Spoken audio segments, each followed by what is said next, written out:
PSC ഡയറിയിലേക്ക് സ്വാഗതം. കേരളം എന്ന് പറയുന്ന ഭാഗത്തു നിന്നും വരുന്ന പ്രധാനപ്പെട്ട കറണ്ട് അഫയേഴ്സ് ആണ് നമ്മൾ ഇന്നിവിടെ ചർച്ച ചെയ്യാൻ പോകുന്നത്. അപ്പോൾ നമ്മൾ ആദ്യത്തെ പോയിന്റിലേക്ക് നമ്മൾ പോവുകയാണ്. ആദ്യത്തെ പോയിന്റ് എന്ന് പറയുന്നത് P. വത്സലയുടെ നെല്ല് എന്ന നോവലിലെ ജീവിച്ചിരുന്ന കഥാപാത്രം അടുത്തിടെ അന്തരിച്ചു. പേര് കുറുമാട്ടി എന്നാണ്. കുറുമാട്ടി രാഗിണി എന്നും അറിയപ്പെടും. എന്താണ്? P. വത്സലയുടെ നെല്ല് എന്ന നോവലിലെ ജീവിച്ചിരുന്ന കഥാപാത്രം അടുത്തിടെ അന്തരിച്ചു. പേരെന്താണ്? കുറുമാട്ടി അല്ലെ? കുറുമാട്ടി എങ്ങനെയാണ്? അല്ലെങ്കിൽ രാഗിണി എന്ന് അറിയപ്പെടുന്നു. അടുത്ത ഒരു പോയിന്റ് നമുക്ക് നോക്കാം. അടുത്തൊരു പോയിന്റ്, അർഹരായ മുഴുവൻ വിദ്യാർത്ഥികളെയും വോട്ടർമാരാക്കിയ ഇന്ത്യയിലെ ആദ്യ ജില്ലയാണ് കണ്ണൂർ എന്നറിയപ്പെടുന്നത്. ആദ്യ ജില്ല ഏതാണ്? കണ്ണൂർ അല്ലെ? എന്താണ്?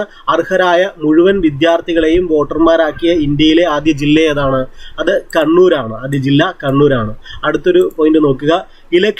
ഇലക്ഷൻ ഡ്യൂട്ടിക്കായി സർക്കാർ ജീവനക്കാരെ തിരഞ്ഞെടുക്കുന്നതിന് സംസ്ഥാന തിരഞ്ഞെടുപ്പ് കമ്മീഷൻ അവതരിപ്പിച്ച പോർട്ടലാണ് ഓർഡർ എന്ന് പറയുന്നത്. എന്താണ് ആ പോർട്ടലിന്റെ പേര്? ഓർഡർ എന്നാണ്. ഇലക്ഷൻ ഡ്യൂട്ടിക്കായി സർക്കാർ ജീവനക്കാരെ തിരഞ്ഞെടുക്കുന്നതിന് സംസ്ഥാന തിരഞ്ഞെടുപ്പ് കമ്മീഷൻ അവതരിപ്പിച്ച പോർട്ടലാണ് ഓർഡർ എന്നറിയപ്പെടുന്നത്. അടുത്ത ഒരു പോയിന്റ് നമുക്ക് നോക്കാം. നാലാമത്തെ പോയിന്റ്, കേരളത്തിൽ 18ാമത് ലോക്സഭാ തിരഞ്ഞെടുപ്പ് നടന്നത് എന്നാണ്? അത് 2024 ഏപ്രിൽ 26-നാണ്. 2024 ഏപ്രിൽ 26-നാണ് അല്ലെ? അടുത്ത ഒരു പോയിന്റ് നമുക്ക് നോക്കാം.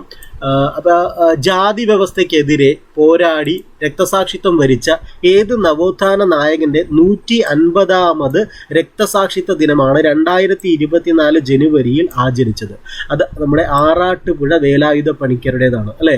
അപ്പൊ എന്താണ് നോക്കുക, ജാതി വ്യവസ്ഥയ്ക്കെതിരെ പോരാടി രക്തസാക്ഷിത്വം വരിച്ച ഏത് നവോത്ഥാന നായകന്റെ 150ാമത് രക്തസാക്ഷിത്വ ദിനമാണ് 2024 ജനുവരിയിൽ ആചരിച്ചത്? അത് ആറാട്ടുപുഴ വേലായുധ പണിക്കരുടേതാണ് അല്ലെ? അപ്പൊ ഇതൊന്ന് നോട്ട് ചെയ്യണം.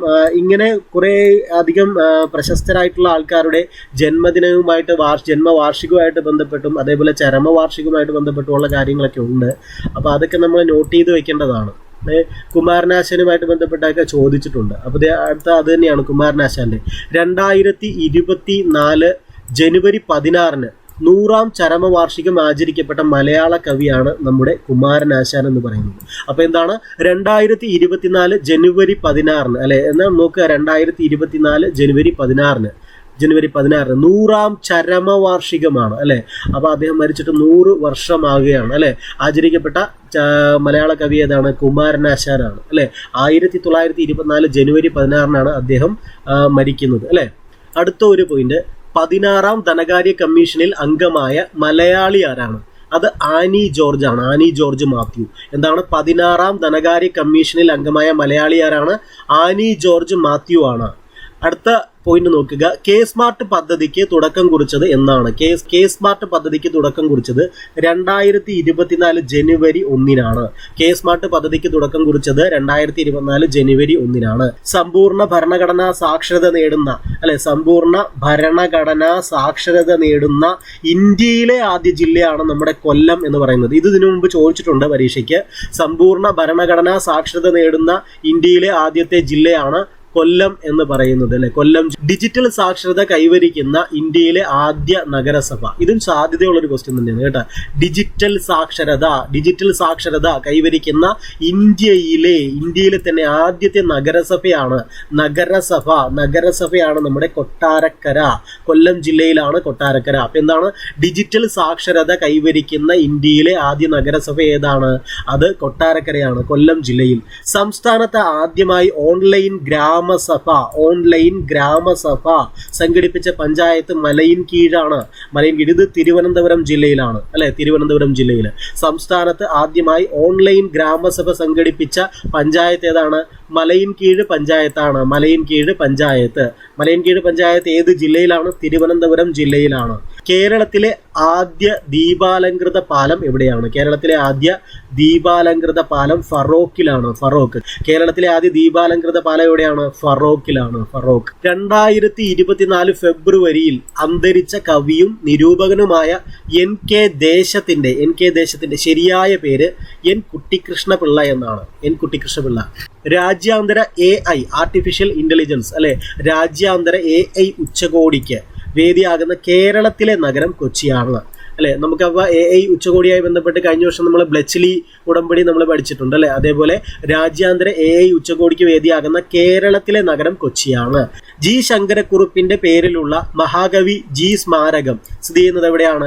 അത് മറൈൻ ഡ്രൈവിലാണ്, കൊച്ചി. ജി ശങ്കരക്കുറുപ്പിന്റെ പേരിലുള്ള മഹാകവി ജി സ്മാരകം സ്ഥിതി ചെയ്യുന്നത് മറൈൻ ഡ്രൈവിലാണ്, അത് കൊച്ചിയിലാണ്. കൊച്ചിയില് 3 ലക്ഷം കുടുംബശ്രീ അംഗങ്ങൾക്ക് ഉപജീവനം ഒരുക്കി സാമ്പത്തിക സുസ്ഥിരത ഉറപ്പാക്കുക എന്ന ലക്ഷ്യത്തോടെ കുടുംബശ്രീ ആരംഭിക്കുന്ന പദ്ധതിയാണ് കെ ലിഫ്റ്റ് 2024. 3 ലക്ഷം കുടുംബശ്രീ അംഗങ്ങൾക്ക് ഉപജീവനം ഒരുക്കി സാമ്പത്തിക സുസ്ഥിരത ഉറപ്പാക്കുക എന്ന ലക്ഷ്യത്തോടെ കുടുംബശ്രീ ആരംഭിക്കുന്ന പദ്ധതി ഏതാണ്? കെ ലിഫ്റ്റ് 24 എന്നാണ്. കെ ലിഫ്റ്റ് 24 സാമ്പത്തിക സുസ്ഥിരത ഉറപ്പാക്കുക എന്ന ലക്ഷ്യത്തോടെ കുടുംബശ്രീ ആരംഭിച്ച പദ്ധതിയാണ്. കെ ലിഫ്റ്റ് അവരുടെ ജീവിത നിലവാരം ലിഫ്റ്റ് ചെയ്യുക, ഉയർത്തുക. സാമ്പത്തിക സുസ്ഥിരതയൊക്കെ ഉറപ്പാക്കി ജീവിത നിലവാരം ഉയർത്തുക, ലിഫ്റ്റ് ചെയ്യുക. കുടുംബശ്രീ, ആ കെ എന്നുള്ളത് കുടുംബശ്രീ എന്ന് വേണമെങ്കിൽ അങ്ങനെ നമുക്ക് അതിന് ഇത് തന്നെ അങ്ങനെ തന്നെയാണ്. കുടുംബശ്രീ ലൈവ്ലിഹുഡ് ഇനിഷ്യേറ്റീവ് ഫോർ എന്നാണ്, ഫോർ ട്രാൻസ്ഫോർമേഷൻ എന്നാണ്. അപ്പൊ എന്താണ് കെ ലിഫ്റ്റിന്റെ മുഴുവൻ പേര്? Kudumbashree livelihood initiative four transformation എന്നാണ്. ഒരുപക്ഷെ ഈ ഇങ്ങനെയുള്ള ഇതായിരിക്കും ചോദിക്കുന്നത്, അതായത് കെ ലിഫ്റ്റ് സ്റ്റാൻഡ്സ് ഫോർ എന്നും പറഞ്ഞിട്ടായിരിക്കും ചോദിക്കുന്നത്. എന്താണ് കെ ലിഫ്റ്റ് എന്നതുകൊണ്ട് അർത്ഥമാക്കുന്നത്? Kudumbashree livelihood initiative four transformation എന്നാണ്. ഇന്ത്യയിലെ മികച്ച ടൂറിസം വില്ലേജിനുള്ള ഗോൾഡൻ വില്ലേജ് പുരസ്കാരം നേടിയ കാന്തല്ലൂർ പഞ്ചായത്തിന്റെ ബ്രാൻഡ് അംബാസഡറായി തിരഞ്ഞെടുക്കപ്പെട്ടത് ജിതേഷ് ജി ആണ്. വരയരങ്ങ് എന്ന കലാരൂപത്തിന്റെ ആവിഷ്കർത്താവാണ് ജിതേഷ് ജി. ഇപ്പൊ എന്താണ്? ജിതേഷ് ജി. ഇന്ത്യയിലെ മികച്ച ടൂറിസം വില്ലേജിനുള്ള ഗോൾഡൻ വില്ലേജ് പുരസ്കാരം നേടിയ ഏതാണ്? ഗോൾഡൻ വില്ലേജ് പുരസ്കാരം നേടിയ വില്ലേജ് കാന്തല്ലൂർ ആണല്ലേ. കാന്തല്ലൂർ പഞ്ചായത്താണ്. അതായത് ഇന്ത്യയിലെ മികച്ച ടൂറിസം വില്ലേജിനുള്ള ഗോൾഡൻ വില്ലേജ് പുരസ്കാരം നേടിയ പഞ്ചായത്ത് ഏതാണ്? കാന്തല്ലൂർ പഞ്ചായത്താണ് അല്ലെ. ഈ പഞ്ചായത്തിന്റെ ബ്രാൻഡ് അംബാസിഡറായി തിരഞ്ഞെടുക്കപ്പെട്ടത് ജിതേഷ് ജി ആണ്. വരയരങ്ങ് എന്ന കലാരൂപത്തിന്റെ ആവിഷ്കർത്താവാണ് ഈ ജിതേഷ് ജി എന്ന് പറയുന്നത്. 36ാമത് കേരള ശാസ്ത്ര കോൺഗ്രസിന് വേദിയാകുന്നത് എവിടെയാണ്? അത് കാസർഗോഡാണ്. ഈ ശാസ്ത്ര കോൺഗ്രസ് ഒക്കെ നോക്കി വെക്കുക കേട്ടോ. ഇത് എത്ര നമ്പറും നോക്കി വെക്കുക. 36ാമതാണ്. 36ാമത് കേരള ശാസ്ത്ര കോൺഗ്രസിന് വേദിയാകുന്നത് കാസർഗോഡാണ്. ലോകത്തിലെ ഏറ്റവും വൃത്തിയുള്ള കടൽ തീരങ്ങൾക്ക് foundation for environment education Denmark നൽകുന്ന ബ്ലൂ ഫ്ലാഗ് സർട്ടിഫിക്കറ്റ് ലഭിച്ച കേരളത്തിലെ കടൽ തീരമാണ് കാപ്പാട്. അത് കോഴിക്കോട് ജില്ലയിലാണ് അല്ലെ. എന്താണ്? ലോകത്തിലെ ഏറ്റവും വൃത്തിയുള്ള കടൽ തീരങ്ങൾക്ക് foundation for environment education Denmark നൽകുന്ന ബ്ലൂ ഫ്ലാഗ് സർട്ടിഫിക്കറ്റ് ലഭിച്ച കേരളത്തിലെ കടൽ തീരം ഏതാണ്? അത് നമ്മുടെ കോഴിക്കോട് ജില്ലയിലെ കാപ്പാടാണ്. കാപ്പാട് കടപ്പുറമാണ്. മുൻ ചീഫ് സെക്രട്ടറിയും മുഖ്യ വിവരാവകാശ കമ്മീഷണറുമായിരുന്ന വിശ്വാസ് മേത്തയുടെ മലയാളത്തിലെ ആത്മകഥയാണ് അതിജീവനം എന്നറിയപ്പെടുന്നത്. ഇതാണ് അതിജീവനം അല്ലെ, ആത്മകഥ. നോക്കുക, അതിജീവനം എന്നുള്ള ആത്മകഥയാണ്, ആ പുസ്തകമാണ് നിങ്ങൾ കാണുന്നത്. ഡോക്ടർ വിശ്വാസ് മേത്ത. നിങ്ങൾ ഈ പുസ്തകമൊക്കെ കണ്ടിരുന്നാൽ പിന്നെ എളുപ്പമായിരിക്കുമല്ലോ. നോക്കുക, മുൻ ചീഫ് സെക്രട്ടറിയും മുഖ്യ വിവരാവകാശ കമ്മീഷണറുമായിരുന്ന വിശ്വാസ് മേത്തയുടെ മലയാളത്തിലെ ആത്മകഥയാണ് അതിജീവനം. കേരളത്തിലെ ആദ്യ സൗജന്യ വൈഫൈ പാർക്ക് ഏതാണ്? അത് മാനാഞ്ചിറ സ്ക്വയർ ആണ്, കോഴിക്കോട് ജില്ലയിൽ. കേരളത്തിലെ ആദ്യ സൗജന്യ വൈഫൈ പാർക്ക് ഏതാണ്? മാനാഞ്ചിറ സ്ക്വയർ, കോഴിക്കോടാണ്. ഡിമെൻഷ്യ സൗഹൃദ കേരളം സാക്ഷാത്കരിക്കുന്നതിനായി കേരള സാമൂഹ്യ സുരക്ഷാ മിഷൻ വഴി സാമൂഹ്യ നീതി വകുപ്പ് നടപ്പാക്കുന്ന പദ്ധതിയാണ് ഓർമ്മത്തോണി. അപ്പൊ ഡിമെൻഷ്യ സൗഹൃദ കേരളം സാക്ഷാത്കരിക്കുന്നതിനായി കേരള സാമൂഹ്യ സുരക്ഷാ മിഷൻ വഴി സാമൂഹ്യ നീതി വകുപ്പ് നടപ്പാക്കുന്ന പദ്ധതിയാണ് ഓർമ്മത്തോണി.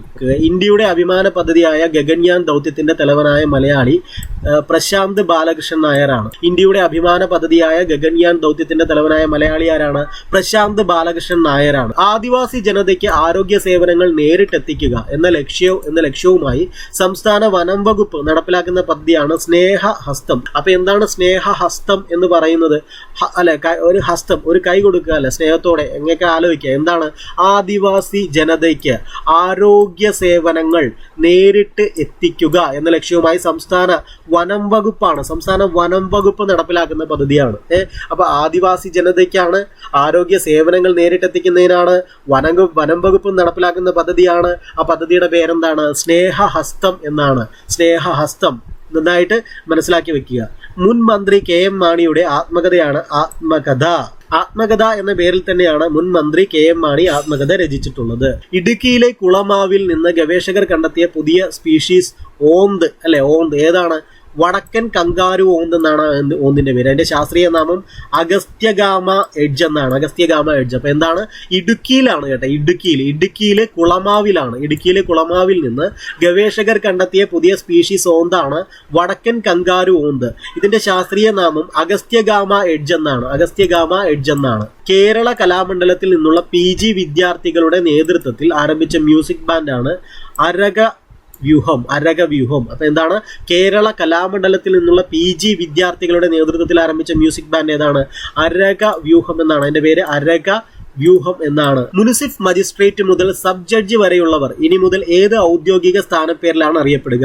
അത് സിവിൽ ജഡ്ജി എന്നാണ്. എന്താണ്? മുനിസിഫ് മജിസ്ട്രേറ്റ് മുതൽ സബ് ജഡ്ജി വരെയുള്ളവർ ഇനി മുതൽ ഏത് ഔദ്യോഗിക സ്ഥാനപ്പേരിലാണ് അറിയപ്പെടുക? സിവിൽ ജഡ്ജി എന്നാണ് അറിയപ്പെടുന്നത്. International literature festival of Kerala 2024 വേദി തൃശ്ശൂരാണ്. ഇന്റർനാഷണൽ അല്ലെങ്കിൽ സാഹിത്യമായിട്ട് ബന്ധപ്പെട്ട ഒരു ഏരിയ എന്ന് പറയുന്നത് തൃശ്ശൂരാണ് അല്ലെ. നമ്മുടെ സാഹിത്യ പ്രസ്ഥാനങ്ങളുടെയൊക്കെ ഒരു ആസ്ഥാനം തൃശ്ശൂരാണല്ലോ. തൃശ്ശൂരും കോഴിക്കോടും ഒക്കെയാണ് ഈ സാഹിത്യമായിട്ട് ബന്ധപ്പെട്ട് കൂടുതൽ ഹൈലൈറ്റ് ചെയ്ത് നിൽക്കുന്ന 2 ജില്ലകൾ എന്ന് പറയുന്നത്.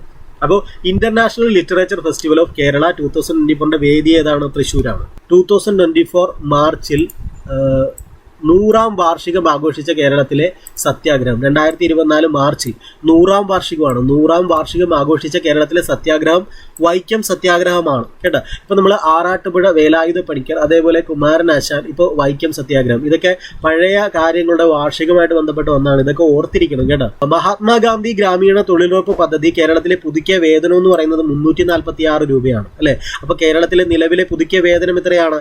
346 രൂപയാണ്. 346 രൂപയാണ് പുതുക്കിയ വേതനം എന്ന് പറയുന്നത്. അപ്പൊ 2024 മാർച്ചിൽ 100ാം വാർഷികം ആഘോഷിച്ച കേരളത്തിലെ സത്യാഗ്രഹം വൈക്കം സത്യാഗ്രഹം.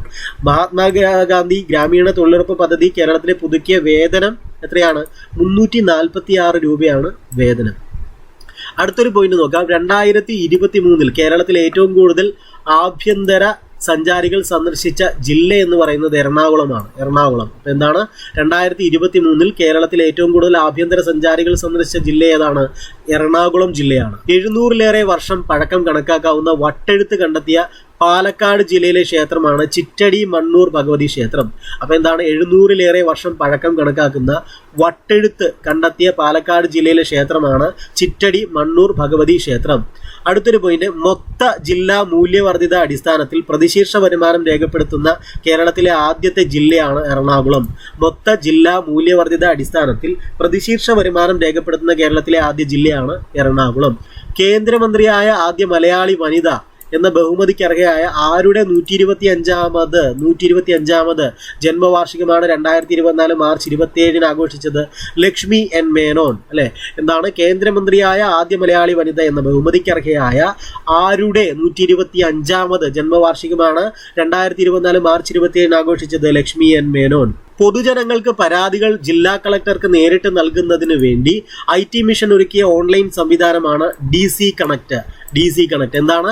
പൊതുജനങ്ങൾക്ക് പരാതികൾ ജില്ലാ കളക്ടർക്ക് നേരിട്ട് നൽകുന്നതിന് വേണ്ടി IT മിഷൻ ഒരുക്കിയ ഓൺലൈൻ സംവിധാനമാണ് DC കണക്ട് എന്ന് അറിയപ്പെടുന്നത്. DC connect. മയക്കുമരുന്ന് കച്ചവടവും ഉപഭോഗവും തടയാൻ സംസ്ഥാന വ്യാപകമായി പോലീസ് നടത്തുന്ന പരിശോധനയാണ് ഓപ്പറേഷൻ ഡി ഹണ്ട്. മയക്കുമരുന്ന് കച്ചവടവും ഉപഭോഗവും തടയാൻ സംസ്ഥാന വ്യാപകമായി പോലീസ് നടത്തുന്ന പരിശോധന ഏതാണ്? ഓപ്പറേഷൻ ഡി ഹണ്ടാണ്. അതിഥി തൊഴിലാളികളെ മലയാള ഭാഷയും സംസ്കാരവും പഠിപ്പിക്കാനായി കേരള സർക്കാർ സംസ്ഥാന സാക്ഷരതാ മിഷൻ വഴി നടപ്പിലാക്കുന്ന പദ്ധതിയാണ് ചെങ്ങാതി. അതിഥി തൊഴിലാളികളെ മലയാള ഭാഷയും സംസ്കാരവും പഠിപ്പിക്കാനായി കേരള സർക്കാർ സംസ്ഥാന സാക്ഷരതാ മിഷൻ വഴി നടപ്പിലാക്കുന്ന പദ്ധതി ഏതാണ്? അത് ചെങ്ങാതി എന്ന പദ്ധതിയാണ്. അപ്പൊ ഇന്ന് ഇത്രയും പഠിക്കാൻ, നമുക്ക് ബാക്കി അടുത്ത ക്ലാസ്സിൽ തന്നെ എടുക്കാം. അപ്പൊ എല്ലാവർക്കും വിജയാശംസകൾ. Thank you.